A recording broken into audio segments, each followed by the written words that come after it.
नमस्कार साथियों, स्वागत है आप सभी का एक बार फिर से द रैंकर्स पॉइंट के इस यूट्यूब चैनल पे। और हम आज आपके लिए लेकर आए हैं वर्णमाला चैप्टर। जैसा कि आपको लिखा हुआ दिख रहा है यहाँ पे वर्णमाला चैप्टर हम आपके लिए आज लेके आए हैं। और ये चैप्टर जो है सभी प्रतियोगी परीक्षाओं के लिए कारगर होगा।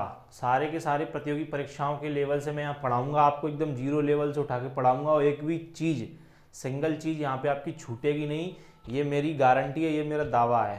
ठीक है। और एक बार मेरा यहाँ पे चैप्टर ये कंप्लीट हो जाएगा, उसके बाद आप जाके इसकी प्रैक्टिस क्वेश्चन लगवा लें। ठीक है। कोई भी एक मार्केट से बुक ले लें तो आप लगा लेना, या फिर प्रैक्टिस क्वेश्चन आपको मैं प्रोवाइड करवा दूंगा। मेरे पास काफ़ी सारे रखे हुए हैं, तो मेरे इस चैप्टर से यहाँ से आप पढ़ने के बाद अपने आप प्रैक्टिस सेट जो है लगा लें, अपना प्रैक्टिस कर लें, क्योंकि प्रैक्टिस नहीं करेंगे तब तक पढ़ने का कोई मतलब नहीं है। ठीक है। और ये मैं दावे से कह सकता हूँ कि वर्णमाला जो मैं चैप्टर पढ़ाऊँगा आपको, जो भी 7, 8, 10 लेक्चर में जो भी कुछ कंप्लीट होगा, उस उन सारे लेक्चर्स को देखने के बाद आपकी वर्णमाला का एक भी पॉइंट छूटेगा नहीं, ये पूरी गारंटी है। ठीक है। तो शुरू करते हैं अपना वक्त बिना गवाए कि भाई वर्णमाला, हिंदी की बात करेंगे यहाँ पे सामान्य हिंदी में वर्णमाला भाई होती क्या है? वर्णों की माला। ठीक है। वर्णमाला माने क्या? वर्णों की माला, यानी वर्णों का व्यवस्थित समूह ही वर्णमाला कहलाता है। और हिंदी में इसे क्या बोलते हैं? वर्णमाला बोलते हैं। अगर हम अंग्रेजी की बात करेंगे तो अंग्रेजी में क्या बोलेंगे भाई? इसको अल्फाबेट बोलेंगे। क्या बोलेंगे? अल्फाबेट।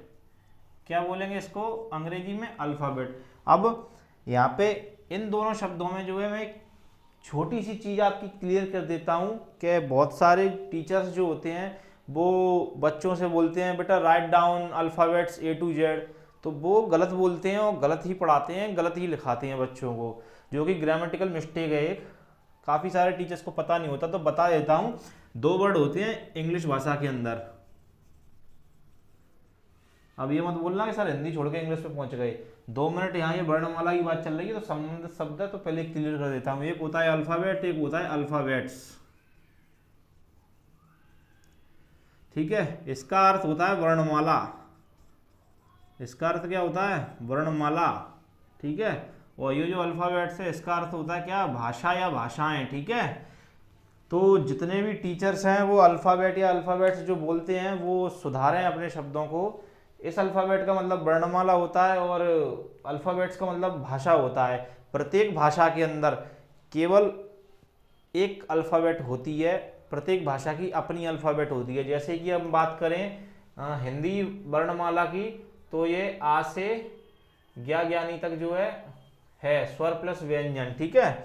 अगर हम इंग्लिश की अगर बात करें तो इंग्लिश के अंदर A to Z, A से लेके Z तक, इसी प्रकार से कई सारी भाषाएं हैं और उन सभी भाषाओं में अपनी अपनी अल्फ़ाबेट्स हैं। हर जैसे मराठी भाषा है तो मराठी की अपनी एक अलग अल्फ़ाबेट होगी, उर्दू भाषा है उर्दू की अपनी एक अलग अल्फ़ाबेट होगी, यानी वर्णमाला। ठीक है। वर्णों का व्यवस्थित समूह ही क्या कहलाता है? वर्णमाला कहलाता है। अब ये मत सोच लेना कि मैथ वगैरह, मैथ्स एक सब्जेक्ट अलग है, सोशल एक सब्जेक्ट है, ये कुछ सब्जेक्ट और भाषा आपके सिलेबस में हमेशा बचपन से जो पढ़ाया जाता है, इंग्लिश और हिंदी एक कॉमन लेके चलते हैं हमेशा जो है पाठ्यक्रम में या सिलेबस में, तो वो एज अ सब्जेक्ट पढ़ा देते हैं आपको। लेकिन वो सब्जेक्ट ना होती, लैंग्वेजेस होती हैं। लैंग्वेज कंपलसरी है पढ़ना। ठीक है। क्योंकि भाई लैंग्वेज, भाषा है क्या? अपने शब्दों का आदान प्रदान। हम कोई भी विषय पढ़ेंगे तो किसी ना किसी भाषा में तो पढ़ेंगे। जैसे मान लीजिए अगर हम एक मैथ की बात करते हैं, तो मैथ अगर हम पढ़ेंगे तो या तो इंग्लिश में पढ़ेंगे, या फिर हिंदी में पढ़ेंगे, या फिर उर्दू में पढ़ेंगे, या मराठी में पढ़ेंगे, या बंगाली में पढ़ेंगे। किसी ना किसी भाषा का सहारा तो लेना पड़ेगा। ठीक है।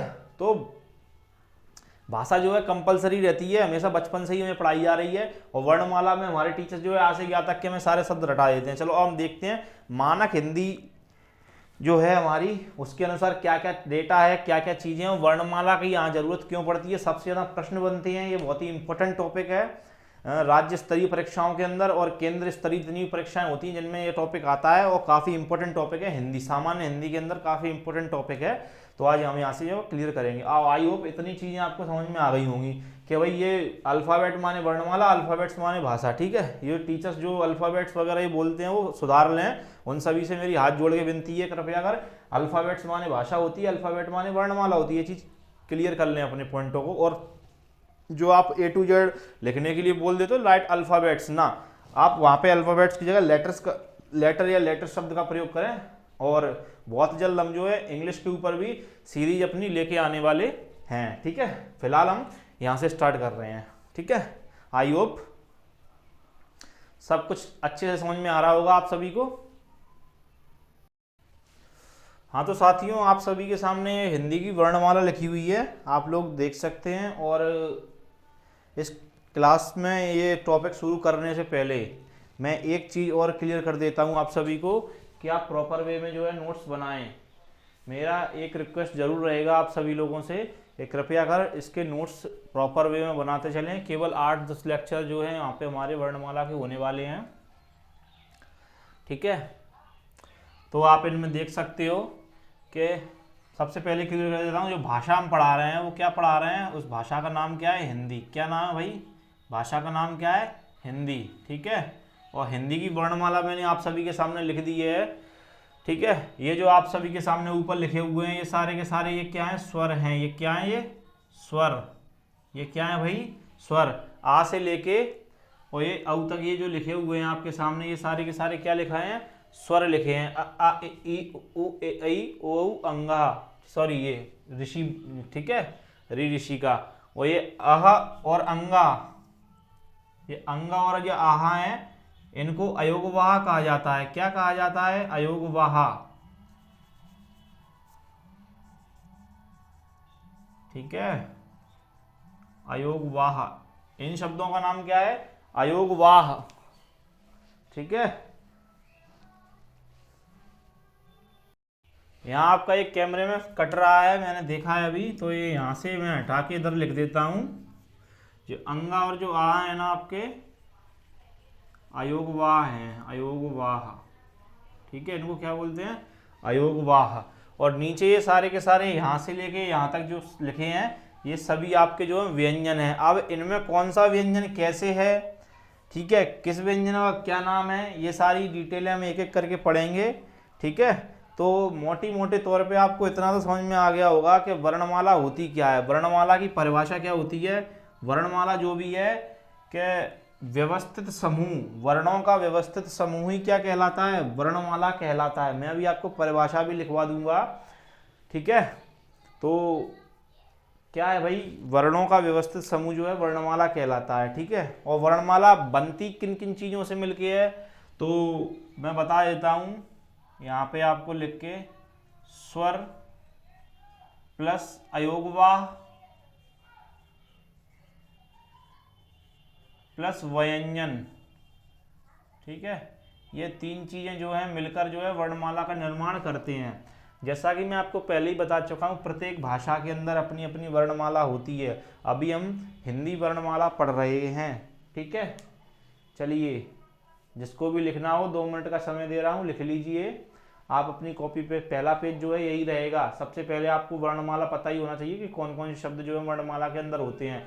और यहाँ पे एक चीज मैं क्लियर कर देता हूँ, वर्णमाला में जितने भी शब्द हैं टोटल कितने हैं, 52, 52 वर्ण हैं। कितने वर्ण हैं भैया, 52। ये भी लिख लेना, वर्णमाला में कुल वर्णों की संख्या कितनी है, 52। वर्णमाला में कुल वर्णों की संख्या कितनी है, 52, ठीक है। जल्दी से लिख लीजिए बेटा। तो बेटा जी एक एक करके अभी हम परिभाषा लिखेंगे सारी चीज़ों की। कुछ इंपॉर्टेंट पॉइंट्स हैं, पहले उन इंपॉर्टेंट पॉइंट्स को जो है मैं आपको क्लियर कर देता हूँ, और उसके बाद फिर हम एक एक करके डिटेल में जाके इनको पढ़ेंगे, ठीक है। तो परिभाषा लिख लीजिए आप सभी लोग। सबसे पहले जो है भाषा की परिभाषा। भाषा क्या होता है, भाषा किसे कहते हैं। आप सभी में से कोई भी 1 मिनट का समय दे रहा हूँ, अगर कमेंट करके बताना चाहता हो तो कमेंट करके आप बता सकते हैं भाषा किसे कहते हैं।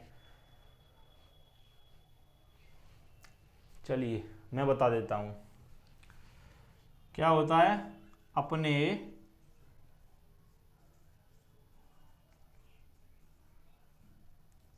विचारों का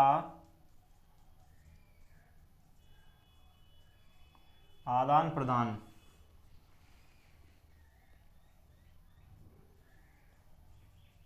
करना, अपने विचारों का आदान प्रदान करना करना शब्द ना हटा के यहाँ पे करने कर लो। अपने विचारों का आदान प्रदान करने के माध्यम को, करने के माध्यम को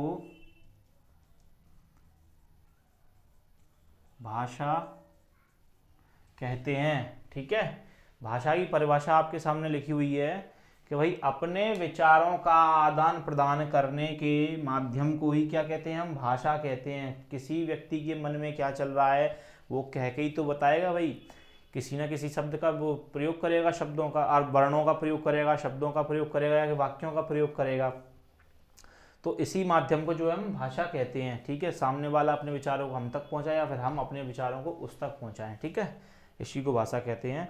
अगले पॉइंट पे चलते हैं। इसके बाद अगला एक आता है लिपि, जो कि बहुत इंपॉर्टेंट है। ठीक है, तो लिपि क्या कहती है भाई, कोई बता सकता है यहाँ पे लिपि की परिभाषा क्या होती है? 1 मिनट दे रहा हूं सभी को, कमेंट करके आप बता सकते हैं। चलो भाई, लिपि की परिभाषा क्या होती है? ध्वनि चिन्हों को, ध्वनि चिन्हों को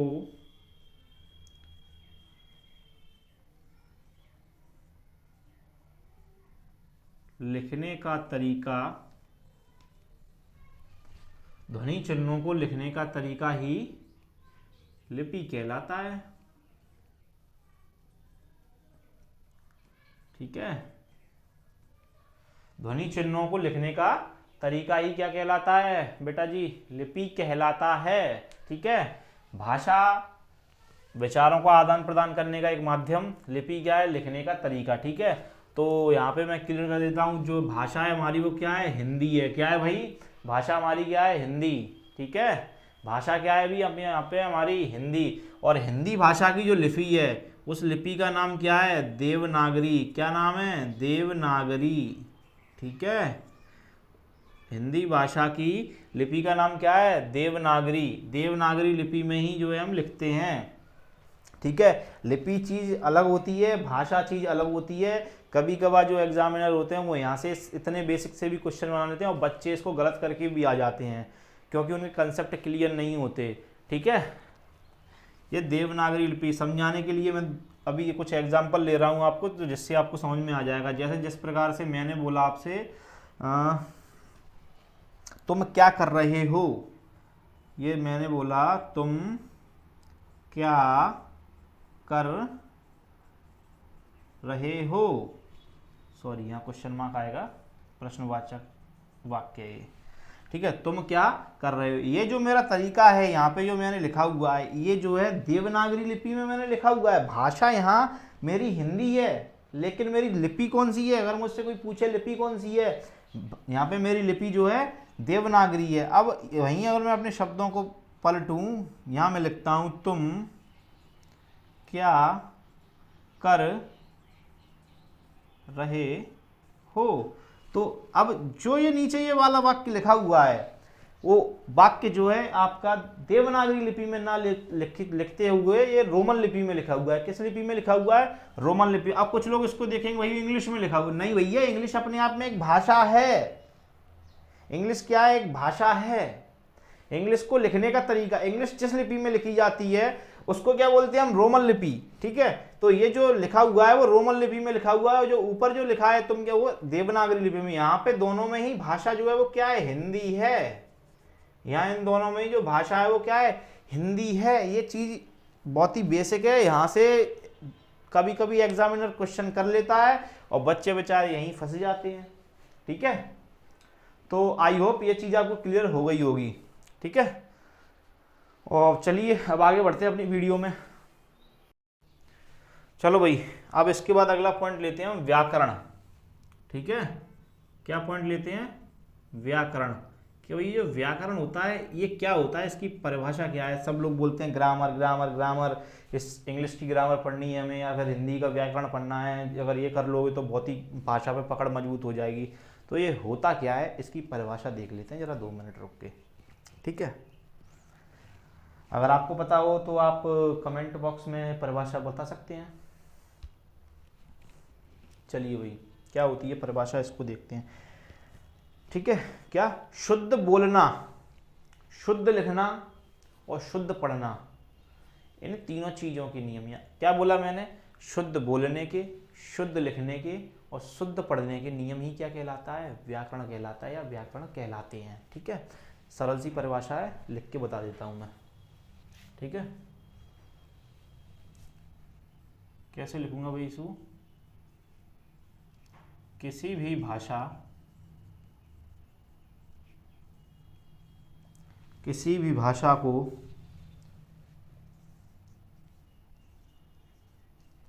शुद्ध बोलना,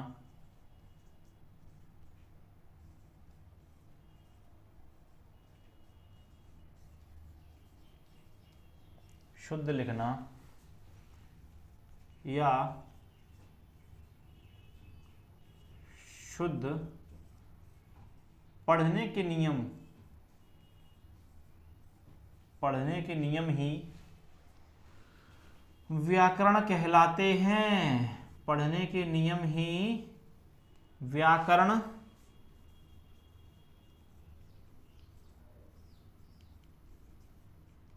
कहलाते हैं। ठीक है, क्या बोला मैंने?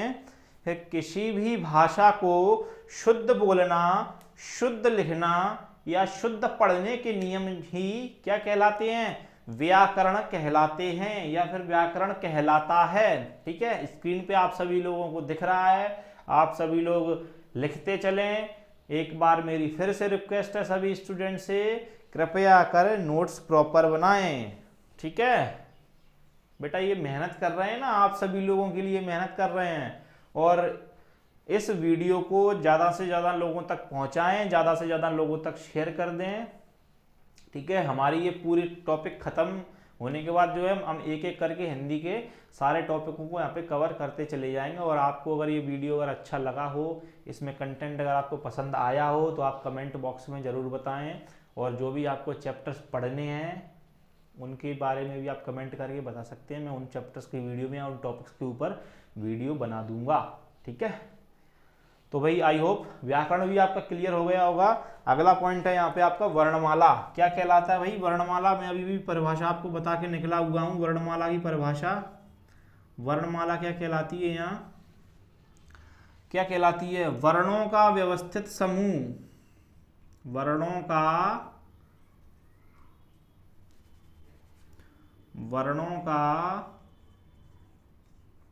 व्यवस्थित समूह।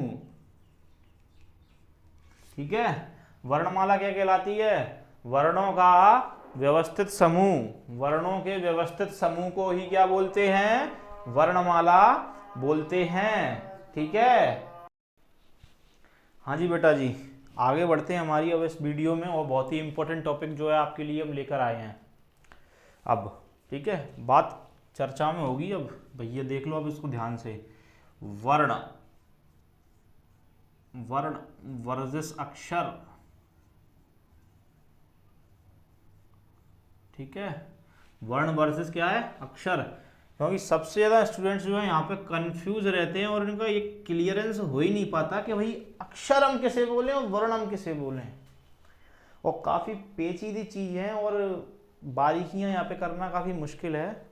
ठीक है, तो यहाँ जो है मैं आपको अभी क्लियर कर देता हूँ कि भाई वर्ण क्या चीज़ होती है और अक्षर क्या चीज़ होती है। ठीक है, एक एक करके जो है हम इनकी पहले परिभाषा देखते हैं, फिर मैं आपको समझाता हूँ कि ये इनमें क्या डिफरेंस होता है बेसिकली। ठीक है, तो वर्ण की परिभाषा, अच्छा आप लोग बता दीजिए चलिए भाई वर्ण किसे कहते हैं। और भाई मैं तो एक छोटा मोटा टीचर हूँ, आप लोगों ने भैया मुझसे बड़े बड़े टीचर्सों से भी पढ़ा होगा। ठीक है, तो पहले आप ही लोग बता दीजिए कि वर्ण, वर्ण किसे कहते हैं। चलो मैं बताता हूँ।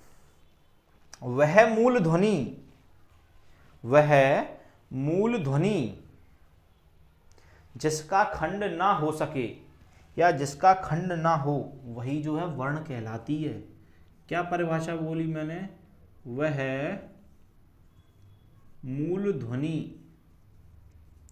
वह मूल ध्वनि जिसका खंड ना हो या ना हो सके, ठीक है, ना हो, ठीक, अभी चल वर्ण कहलाती है, ठीक है। क्या बोला मैंने भाई, ऐसी मूल ध्वनि जिसका कोई खंड ना हो या जिसके कोई टुकड़े ना किए जा सकें, क्या कहलाती है, वर्ण कहलाती है, ठीक है। खंड ना हो यानी टुकड़ा उसका ना किया जा सके, ठीक है, उसको तोड़ा ना जा सके, उसी को क्या बोलते हैं हम, वर्ण बोलते हैं। या फिर इसकी एक अन्य परिभाषा आपको कई सारी किताबों में लिखी हुई मिल जाएगी, क्या वह क्या है भैया वो दूसरी परिभाषा, भाषा की सबसे छोटी इकाई, भाषा की सबसे छोटी इकाई वर्ण कहलाती है, ठीक है। भाषा की सबसे छोटी इकाई क्या कहलाती है, वर्ण कहलाती है। पहली परिभाषा मैंने आपको दी हुई है, क्या पहली वाली ऊपर लिखी हुई है, वह मूल ध्वनि जिसका खंड ना हो, ठीक है, वर्ण कहलाती है। दूसरी क्या बोल रहा हूं मैं, भाषा की सबसे छोटी इकाई भी क्या कहलाती है, वर्ण कहलाती है, ठीक है। इसकी एक हम अन्य परिभाषा और ले सकते हैं, क्या ले सकते हैं कि भाई ध्वनि का लिखित रूप, क्या बोला मैंने, मेरे शब्दों पे ध्यान दीजिए, ध्वनि का लिखित रूप, ध्वनि का लिखित रूप जो है क्या कहलाता है, वर्ण कहलाता है, ठीक है। ध्वनि का लिखित रूप को है वर्ण कहलाता है, ठीक। यहाँ पे मैंने 3 परिभाषाएं बताई हैं वर्ण की, आप देख सकते हैं और लिख भी सकते हैं, ठीक है। वह मूल ध्वनि जिसका खंड ना हो यानी जैसे तोड़ा ना जा सके, ठीक है। भाषा की सबसे छोटी इकाई क्या कहलाती है, वर्ण कहलाती है। और ध्वनि का लिखित रूप भी क्या कहलाता है, वर्ण कहलाता है। उदाहरण के लिए भैया उदाहरण देख लीजिए क्या है, जैसे मैंने लिखा अ, ठीक है, मैंने लिखा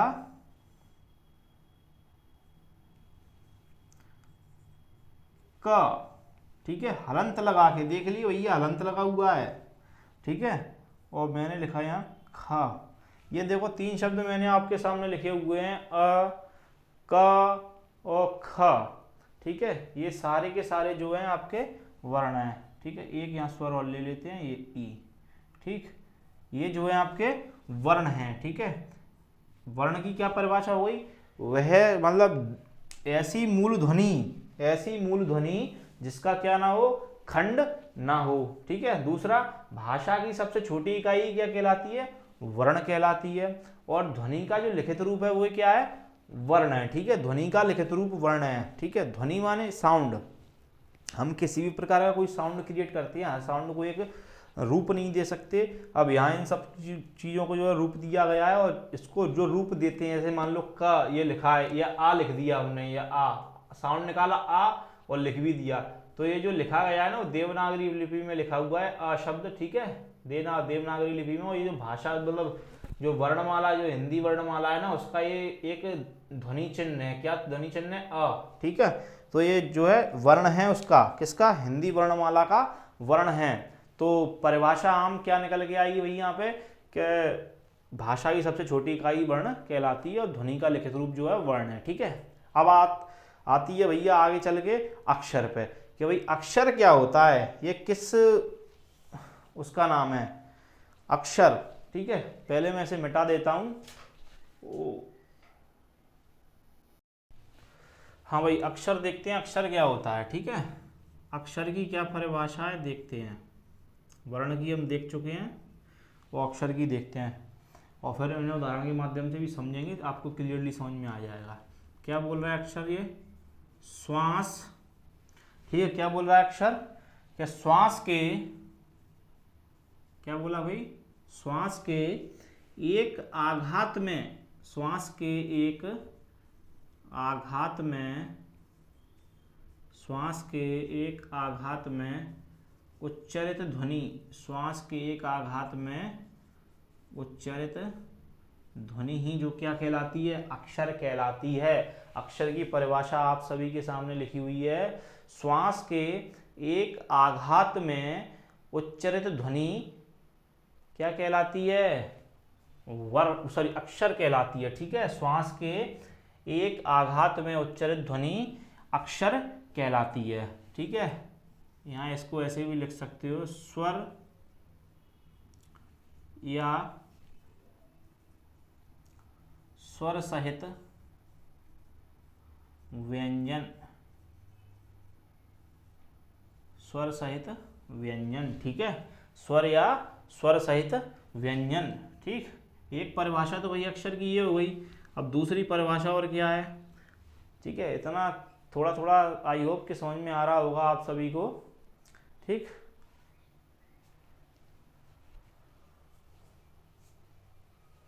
अगली परिभाषा भाई क्या है इसकी, देखते हैं। अगली परिभाषा बनेगी यहां से आपकी व्यंजन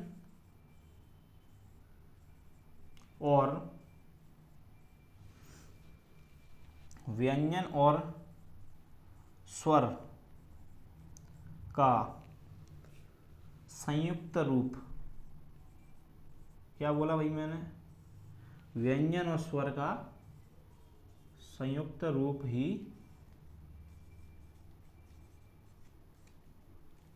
अक्षर कहलाता है।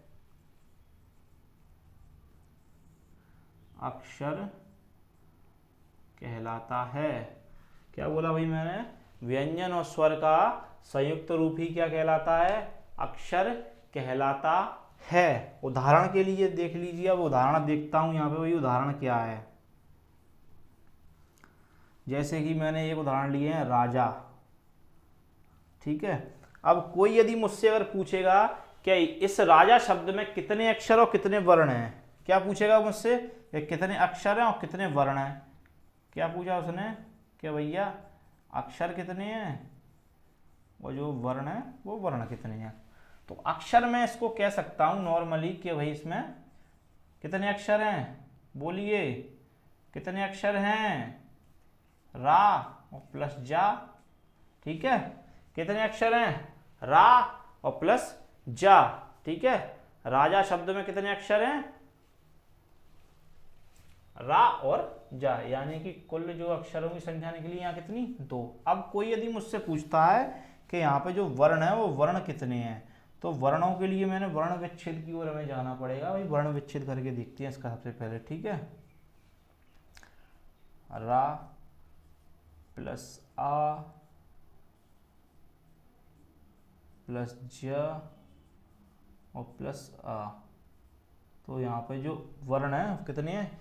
4 वर्ण है। ठीक है, अब इसी राजा शब्द में वर्णों की संख्या कितनी है? 4। ठीक है, और जो अक्षर है, अक्षरों की संख्या कितनी है? 2। यहाँ से मैं ऐसा मान सकता हूँ कि आप लोगों को ये अक्षर और वर्ण के बीच का विभेद जो है समझ में आ गया होगा। इन दोनों में अंतर क्या होता है वर्ण और अक्षर में। ठीक है, what is the difference between वर्ण एंड अक्षर? I hope all of you will clear. So चलो भाई, कुछ बेसिक पॉइंट जो है आपके यहाँ पे इस वीडियो में मैंने कंप्लीट करवा दिए हैं। अब एक चीज़ और दिखा देता हूँ मैं। हिंदी जो वर्णमाला है, उस वर्णमाला में कुल वर्णों की संख्या कितनी है? 52 वर्ण है। फिर से बता रहा हूँ मैं। ठीक है, कितने वर्ण है भैया? कुल वर्ण जो है 52 वर्ण है। और किस प्रकार से हैं? स्वर मिलेंगे प्लस अयोगवाह मिलेंगे। ठीक है, और प्लस व्यंजन मिलेंगे। अब एक एक करके जो हम इन तीनों का वर्गीकरण देखेंगे कि किस किस प्रकार से किस किस में कितने कितने भेद हैं, क्या क्या वर्गीकरण है। ठीक है, और जो भी कुछ एक्स्ट्रा इंपॉर्टेंट फैक्ट्स होंगे इसके, वो सब देख लेंगे। ठीक है, हिंदी वर्णमाला में कितने वर्ण हैं? 52 वर्ण है। ठीक है, ये हम देख सकते हैं। इन सब से मिल और इन तीनों चीज़ों से जो मिलकर जो हिंदी की वर्णमाला बन रही है। ठीक है, और आई होप इतने पॉइंट आपको समझ में आए होंगे आप सभी लोगों को। और फिर से मैं एक बार आपसे सभी लोगों से कह देता हूँ कि जिनको भी अच्छा लगा हो इस वीडियो के बारे में, कमेंट करके बता सकते हैं। और अपने दोस्तों तक और जितने भी आपके जो भी कुछ पहचान वाले हों, उन तक ज़्यादा से ज़्यादा लोगों तक मेरे इस चैनल को पहुँचाएँ। ठीक है, मैं आपको एक एक करके यहाँ पे सारी चीज़ें कंप्लीट करवाऊँगा। और स्टेट सर्विसेज की या केंद्रीय स्तर की जितनी भी परीक्षाएं होंगी, उन सभी परीक्षा जो भी टॉपिक पढ़ाऊंगा, ये गारंटी दे सकता हूँ कि उस टॉपिक से कुछ भी चीज़ बाहर नहीं जाएगी बस। ठीक है, आपको प्रैक्टिस करनी पड़ेगी, बस पढ़िए आप यहाँ से और दम लगा के घर पर प्रैक्टिस कीजिए, ये मेरी गारंटी है। ठीक है, मिलते हैं अगली वीडियो में। Tata bye bye.